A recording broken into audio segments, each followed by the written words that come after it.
कदम कदम बढ़ाए जा, खुशी के गीत गाए जा, ये जिंदगी ये कौम की तो कौम पर लुटाया जा। मेरे पिताजी का नाम रंगस्वामी पिल्लई, हमारा नाम है रंगस्वामी पिल्लई माधवन, शॉर्ट में लिखता आर माधवन।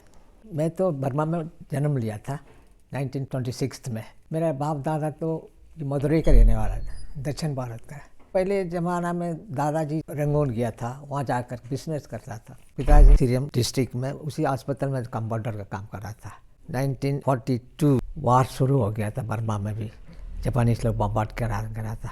उससे मैंने रासबिहारी बोस 1942 लास्ट में आया था बर्मा में, आकर के इंडियन इंडिपेंडेंट लीग का एक एक जगह एक एक डिस्ट्रिक्ट में स्थापना किया था। रासबिहारी बोस से मुलाकात नहीं हुआ बेटा, वो आकर जाने के बाद में मैं ज्वाइंट हुआ था। बर्मा आया था ना ऑर्गेनाइज करने के लिए इंडियन इंडिपेंडेंट लीग का, उस टाइम में मैंने नहीं देखा। मैंने वो जाने के बाद है 1943 में मैंने ज्वाइन किया था। उसमें नवंबर से लेकर के 3 साल मैंने इंडियन इंडिपेंडेंट लीग में फंड कलेक्शन का काम किया।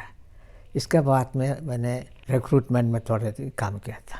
Indian independent league Rashbehari Bose ने बनाया टेरिटोरियल कितना 13 है, Burma, Thailand, Indochina, national China, Manchuria, Java, Sumatra, Borneo, Philippines, Japan, Hong Kong, Singapore, Malaya.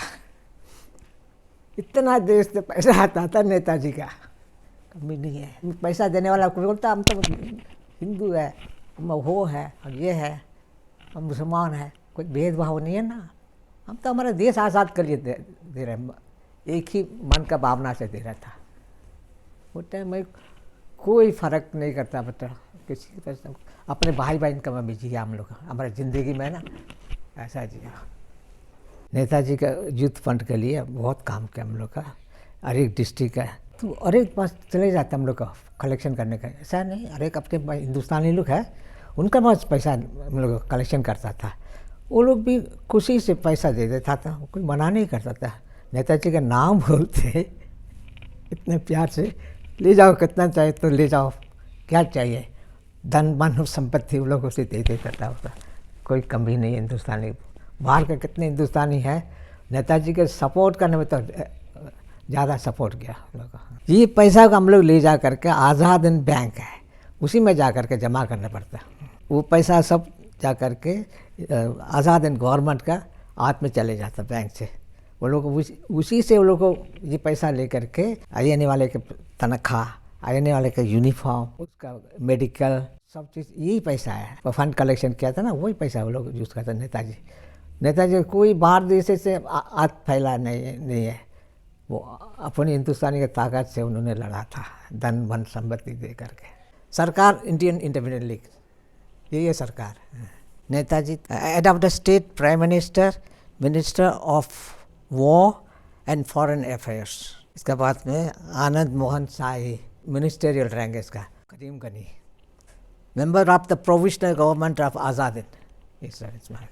IIL में डिपार्टमेंट के बारे से पूछो बता दूँ। Finance, national bank of Azad Hind, ये बैंक तो सारा पैसा सब वही है, हिंदुस्तान का पहले बैंक था ये, नेताजी ने बनाया। Audit department, Netaji fund collection department, revenue supply board, purchase board, women's affair, recruitment and training centre. Camps for the training of the youth were open all over Southeast Asia. The largest number has been Malaya. Health Department, National Planning, Agriculture and Protection, Intelligence, Information, Technical, Telecommunication, Housing and Transport, Propaganda and Publicity, Newspapers and Bulletin, Radio station at Rangoon, Bangkok, Singapore, Saigon, Tokyo, Rome, Berlin, 7 जगह का सरकार करता। ये Indian independent league है, इधर में कांग्रेस बोलता है ना, ऐसे में आप इंडियन इंडिपेंडेंट लीग, सरकार ये है इंडियन इंडिपेंडेंट लीग। फौज अलग है। INA में 24 कंपनी था। Number 1 Bahadur SS group, commander colonel Pranuddin, number 1 intelligent group commander colonel Shaukat Ali Malik, Azad Hind Dal commander colonel S N. Khadir. Netaji के 1944 रंगून में मिला था। 1944 में तो आया था ना। हम रंगून से हमारा है डिस्ट्रिक्ट इधर में सीरियम डिस्ट्रिक्ट 10 माइल पानी का रास्ता। हेड ऑफिस तो इधर ही है ना रंगून के अंदर में। ये तो हमारा इंडियन इंडिपेंडेंस ये सब डिवीजन ऑफिस है। ये हेड ऑफिस तो रंगून में है। उस टाइम हम यहाँ सीरियम में रहता था। हमारा ऑफिस का काम सब हम लोग यही संभालता था। इम्पोर्टेंट है वहाँ रोज भी चले जाता है पैसा जमा करने के लिए ना, उससे वापस आ जाता हम लोग का। उस टाइम में छोटे से नाव है ना, उसी नाव से हम लोग जाना पड़ता था उधर पार करना। कोई गाड़ी नहीं जा सकता, कुछ नहीं। अभी तो बनाई दिया। लास्ट में मैंने काम किया था ना रिक्रूटमेंट में, और एक जगह जा कर के साथ भर्ती करने के लिए सबका बोल करके ले आता था। यहाँ के बैठो, नाव वाला को जाकर बात करना पड़ता, इतना नाव चाहिए करके। अजी रात तो रात हम ले जाना उसका। दिन का टाइम है ना, खतरा है, वो बम गिराएगा ब्रिटिश वाले। उसको उधर जा करके छोड़ करके वहाँ का रिक्रूटिंग ऑफिसर था, उसका हाथ में ट्रेनिंग सेंटर में इसका सब सवाल करके मैं आ जाता वापस। बाल से ना 12 साल से लेकर के 15 साल तक वाले से ना। उसको तो पहले पढ़ाई करता था, ट्रेनिंग भी देता था हम लोग का। फ्यूचर के लिए हमारा ये बच्चा ज़रूरत पड़ेगा ना, इसके लिए आला ट्रेनिंग दे करके उसको ये रखा था नेताजी ने। अभी जा कर के हम जाकर बोलते हमारा आपका बच्चा का आप भर्ती करा दो बाल सेना में, उसका पढ़ाई जो मिलेगा, ट्रेनिंग सेंटर में सब चीज़ मिलेगा, सब कोई कमी नहीं रहेगा। बोलता हमारा बच्चा लोग ले जाओ, उस शौक को ले जाकर या ट्रेनिंग सेंटर में चले जाता। वो लोग इसके बाद उनका रिस्पॉन्सिबल है, खाना पीना सोना वही उसका रिस्पॉन्स है। उसके ट्रेनिंग और पढ़ाई ये दोनों सब फिट हो जाएगा ना, कभी ज़रूरत पड़ेगा तो ये बच्चा को उस टाइम में नेताजी इसको यूज़ करेगा, इनका यूज़ करेगा। इसी के लिए ये रिजर्व आने वाला पीढ़ी के रिजर्व है।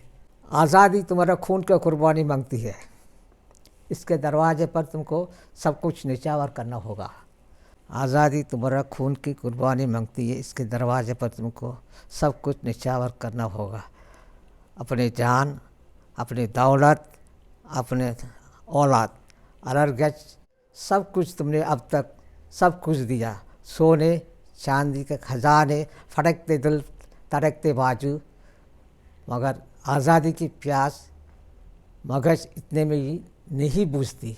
आज मातृभूमि पर सिर चढ़ाने वाले पुजारियों को ज़रूरत है। नेताजी ने फिर कहा, आज़ादी के लड़ाई में फतेह के सूर्य की लहू को बूंदों से लिखी जाती है। इसलिए मैं वादा करता हूँ, तुम मुझे खून दो, मैं तुम्हें आज़ादी दूँगा। मैं भी बुढ़ा हो गया ना, तो बोलना भी कम है बेटा। आज़ादी तुम्हारा खून का कुर्बानी मांगती है, इसके दरवाजे पर तुमको सब कुछ निछावर करना होगा। ऐसा आवाज़ बने। अभी अब तो भूलने पड़ता लेबर भर्ती हो जाता था। सैलरी किसके मेरे वो पता के जाओगा। सिंगापुर से आए ना ब्रिटिश आर्मी वाले, पहले तो ब्रिटिश वाले का तो ये नहीं भर्ती हुआ, बाद में भर्ती हुआ तो उसको बोलता सिविलियन।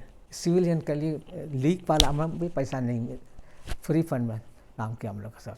उसको यूनिफॉर्म मिल जाता, मेडिकल मिल जाता, खाने पीने का सब। उसको क्या जरूरत, पैसा जरूरत कोई नहीं लिया है पैसा।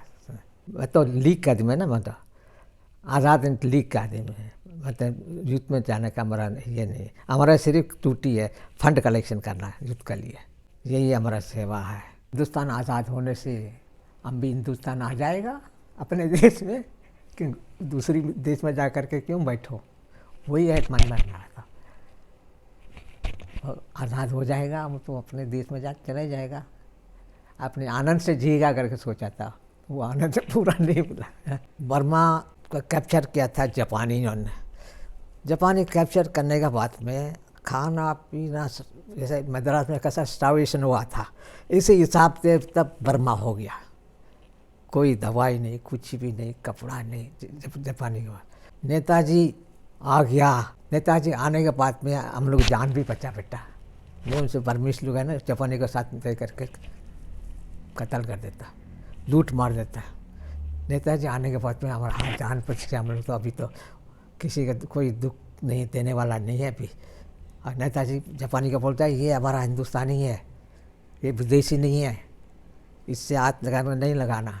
पीछे वो जापानी बोल दिया, आप लोगों को कोई डरो मत, आपका कोई तंग नहीं करेगा हम लोग का।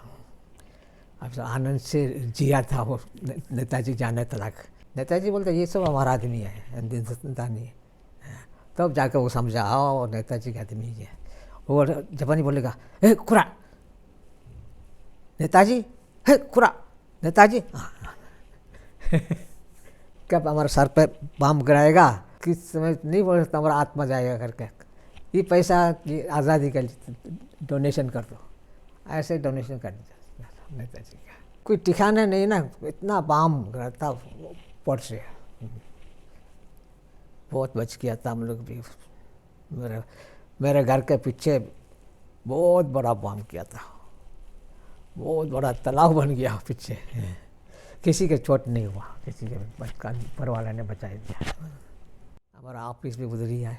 एक बार मेंगलाडाउन करके एयरपोर्ट में वहाँ ब्रिटिश वाला ने आकर के बम गिरा था। बम गिराने टाइम में नेताजी ने बोला तुम लोग का सब चले जाओ। वो ऐसे ही खड़ा था, बोले कोई मेरे लिए ब्रिटिश वाले बम नहीं बनाया, डरो मत, ऐसे खड़ा रहा था। और फौजी भाई लोग सब इधर चले गए। ट्रेंच होता है ना, ट्रेंच में जाकर चुप किया। वो ट्रेनिंग सेंटर था वो उसी जगह में ऐसे कर रहे थे। बात कर दी ब्रिटिश वाला ने। ऐसे महान है, बड़े सुंदरता है उसका, बॉडी देखो कितना ये है, हेल्थी पर्सन है। ऐसा हमारे दूसरा आदमी का मैं अभी तक नहीं देखा। स्ट्रॉन्ग मैन है, डरते नहीं है ना।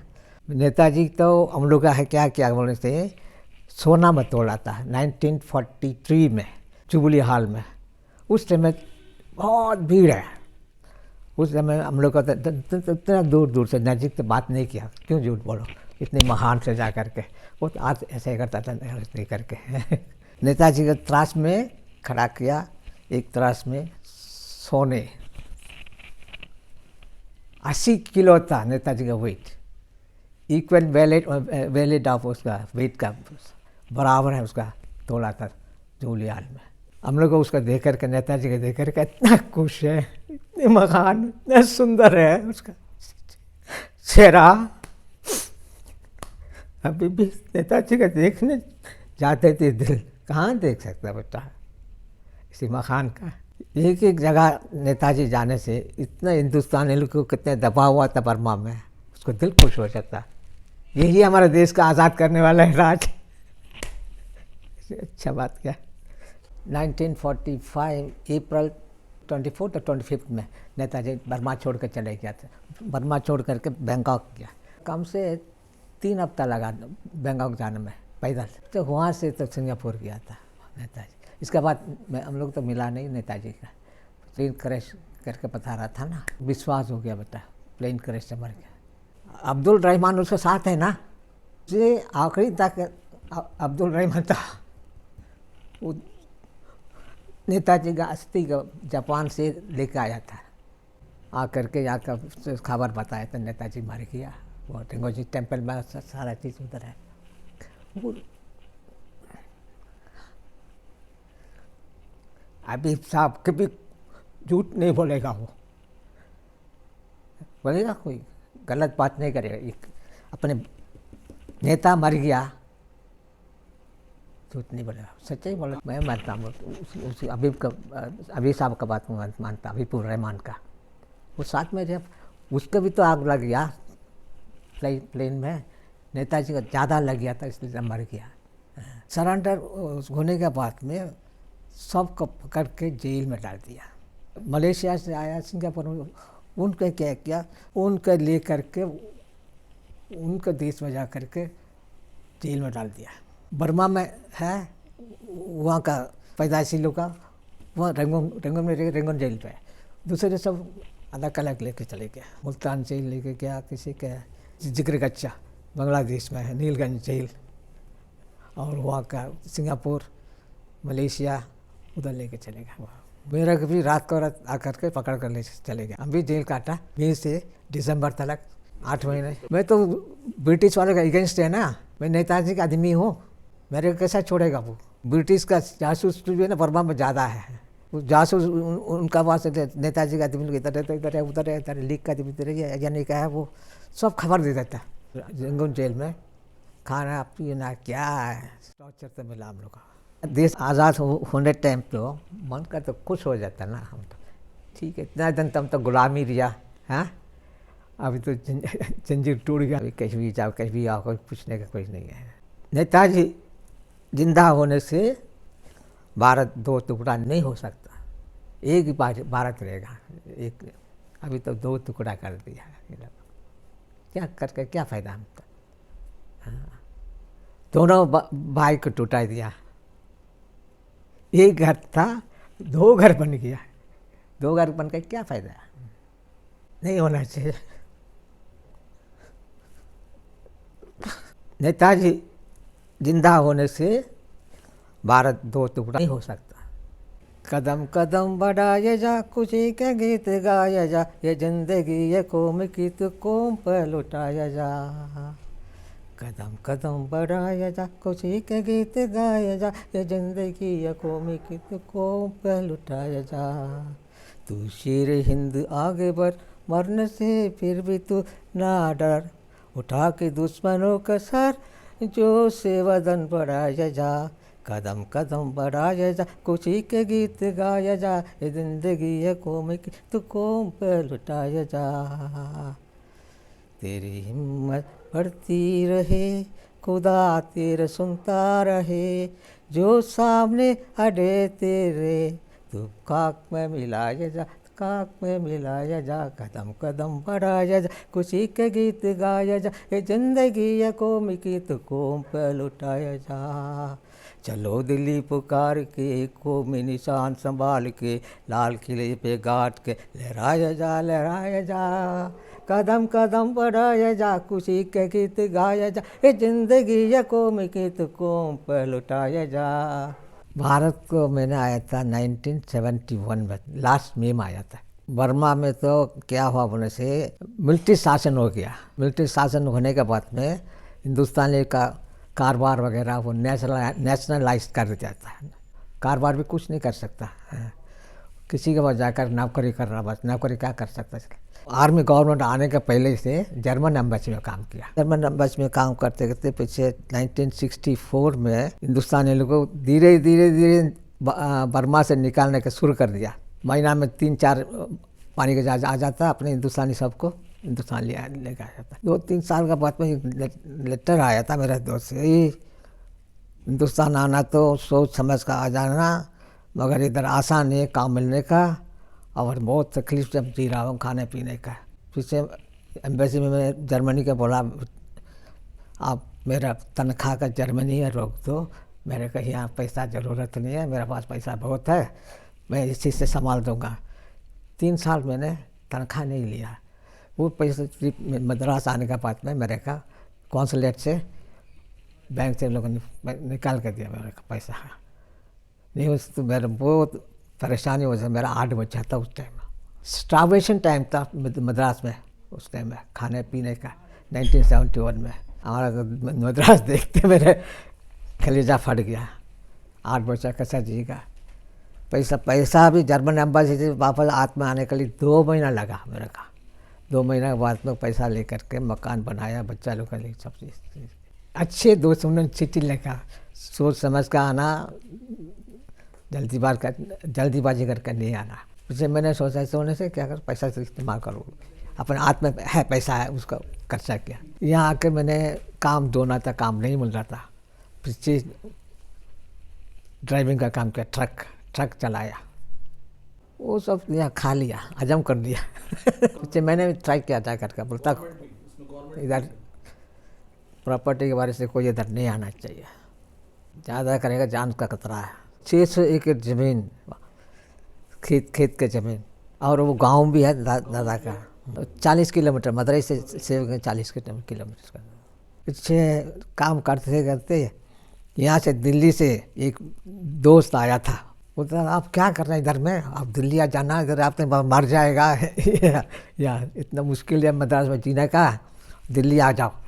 फिर उन्होंने बुलाया फिर मैंने दिल्ली आने के बाद में यहाँ काम धंधा मिल गया दोबारा एम्बेसी में काम मिल गया, जर्मन में काम किया था ना, बर्मा में, उसी एम्बेसी में मेरा काम दे दिया था। काम किया, अच्छा आनंद से जिया। बाद में कर्नल रतूरी था, ये OSD था होम मिनिस्ट्री में, वो दे करके माधवन तुम अप्लाई किया पेंशन के लिए? मैंने साहब मैं अप्लाई नहीं किया। हे क्या तुम इतना सोचा नहीं, अब तो पेंशन मिल रहा है, एप्लीकेशन करा कर भेज दो, मैं करा दूँगा करके। तो रतूरी साहब ने मेरे का पेंशन करा दिया, कर्नल रतूरी ने। एम्बेसी में भी काम करता, पेंशन भी मिल रहा है। हम तो सबसे मिल कर रहता बेटा, कोई बात भेदभाव नहीं है मेरे मन में, सब एक है। सुबह चैन की बरखा बरसे भारत सुबह, पंजाब सिंध गुजरात मराठा द्राविड उत्कल बंगा, संचल सागर विंध्य हिमालय नीला जमुना गंगा, तेरे नित गुण गाए तुझसे जीवन पाए, शब्दन पाई आशा, सूरज बन कर जग पर चमके भारत नाम सुबाहा, जय हो जय हो जय हो, जय जय जय जय हो, भारत नाम सुबाहा। सबके दिल में प्रीत बसाई तेरी मीठी वाणी, हर सुबह के रहने वाले हर मज़हब के प्राणी, सब भेद और फर्क मिटा के गूंजे प्रेम की माला,